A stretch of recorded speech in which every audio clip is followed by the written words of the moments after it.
আসসালামু আলাইকুম। আশা করি আপনারা যে যেখানে আছেন সবাই অনেক অনেক ভালো আছেন, সুস্থ আছেন। আজ আরও একটা নতুন রেসিপি নিয়ে চলে এসেছি।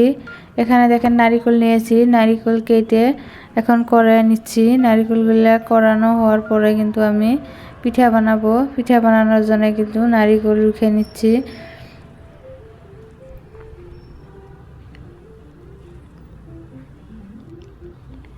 আগে নারিকেলগুলো ভালো করে কড়াইয়ে নেই।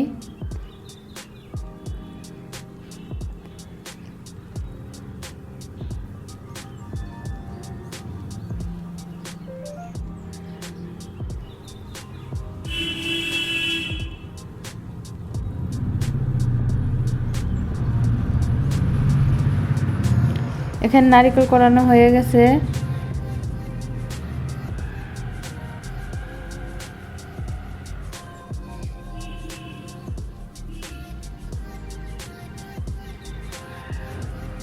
এখন পানি গরম করে নেব।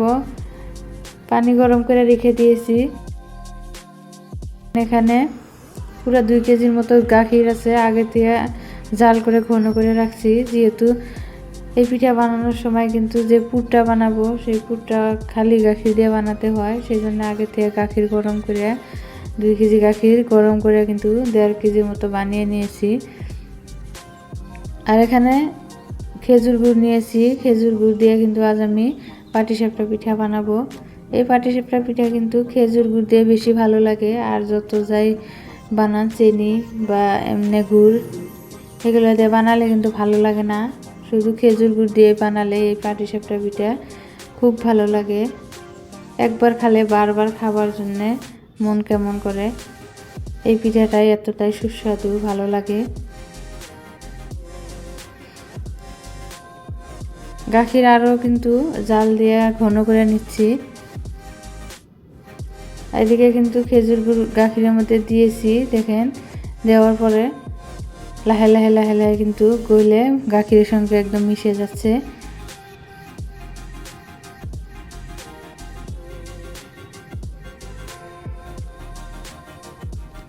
এই খেজুর গুড়টা গাখিরে কিন্তু গলতে অল্প একটু সময় বেশি লাগে, সেই জন্যে দেখেন বারবার লাড়াচাড়া করে করে আমি গুড় আর গাখির একসঙ্গে ভালো করে জাল দিয়ে নিচ্ছি।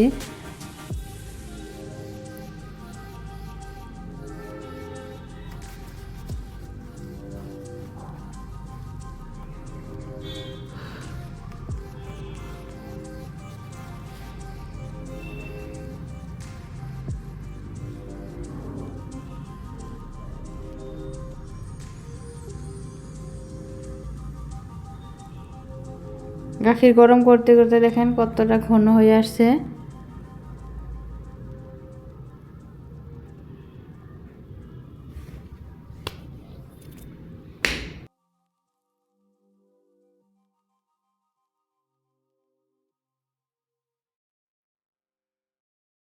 গাখিরের মধ্যে নারিকেল কোরানো দিয়ে দিলাম। দিয়ে উপরে কিন্তু চাউলের গুঁড়া দিয়ে চাউলের গুঁড়া অল্প দিয়েছি, বেশি দিই নাই, যাতে এই পুরটা আঠালো হয়, সেই জন্য চাউলের গুঁড়াটা আমি দিয়েছি। এই পাটিসাপটা পিঠা মেন হয়েছে এই পুর বানানো যদি ভালো হয়, এই পাটিসাপটা পিঠা খাইতে কিন্তু অনেক অনেক ভালো লাগে। দেখেন পুরটা প্রায় রেডি হয়ে গেছে। এখন আমি নামিয়ে নিচ্ছি, একটা গামলার মধ্যে ঢেলে নিচ্ছি। দেখেন 2টা নারিকেল আর 2 কেজির মতো গাখির দিয়ে আমি পাটিসাপটা পিঠার পুর বানিয়ে নিলাম। এখন কুসুম মুসুম গরম পানি দিয়ে দিলাম।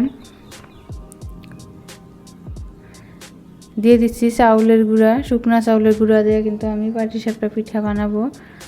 চাউলের গুঁড়া আর ময়দা 2টা সমান সমান করে দিয়ে দিচ্ছি। 3 বাটির মতো চাউলের গুঁড়া আর 3 বাটির মতো আমি ময়দা দিয়ে দেব। দিয়ে একসঙ্গে আমি ভালো করে গুলে নেব।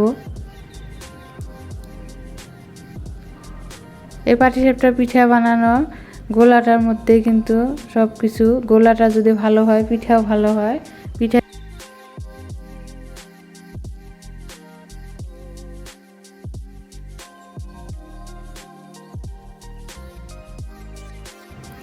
পাটিসাপটা পিঠার গোলা যদি ভালো হয় তাহলে দেখবেন পিঠাও অনেক সুন্দর হয়, তাওয়ার থেকে ফটাফট উঠে আসে।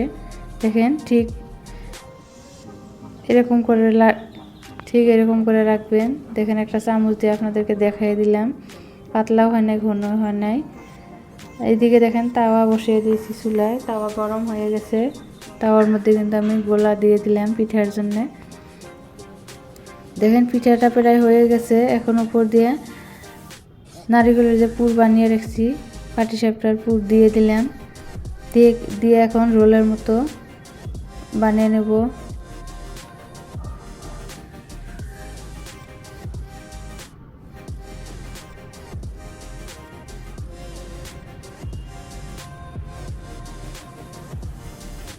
তাওয়াটা কিন্তু তেল দিই নাই, শুধু শুকনা কাপড়ের সাথে অল্প একটু তেল লাগিয়ে তাওয়াটা একবার মুছে দিয়েছি।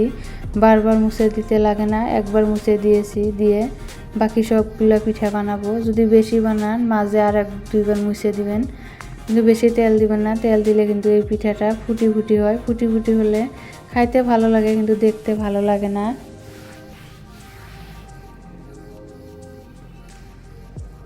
এই পাটিসাপটা পিঠা বানাতে আমার শুকনা চাউলের গুঁড়া, 2টা নারিকেল, 2 কেজির মতো গাখির, 1 পোয়ার মতো খেজুর গুড় লেগেছে। এই পিঠা বানানো একদম সহজ। আমার ভিডিওটা যদি আপনাদের একটু ভালো লেগে থাকে প্লিজ লাইক কমেন্ট শেয়ার করে দিবেন। নতুন বন্ধু হলে আমার চ্যানেলটাকে সাবস্ক্রাইব করে দিবেন। প্লিজ সাবস্ক্রাইব করে দিবেন, বেল আইকনটি বাজিয়ে দিবেন। সুস্বাদু একটা পিঠার রেসিপি। খেজুরের গুড় থাকতে থাকতে এই পিঠাটা একবার হলে বানিয়ে খাবেন, খুব খুব খুব ভালো লাগবে।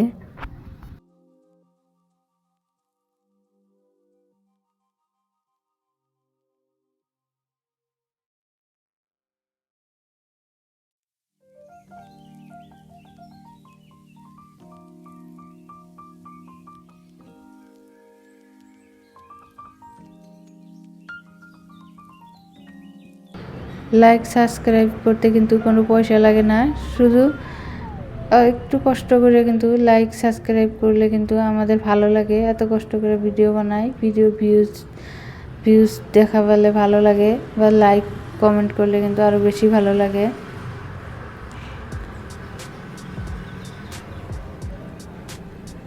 ভিডিও দেখার পরে একটা লাইক দিয়ে দিবেন। নতুন বন্ধু হলে চ্যানেলটাকে সাবস্ক্রাইব করে দেবেন। প্লিজ সাবস্ক্রাইব করে দেবেন, বেল আইকনটি বাজিয়ে দেবেন। সবাই অনেক অনেক ভালো থাকেন, সুস্থ থাকেন এবং সাবধানে থাকেন। আসসালামু আলাইকুম।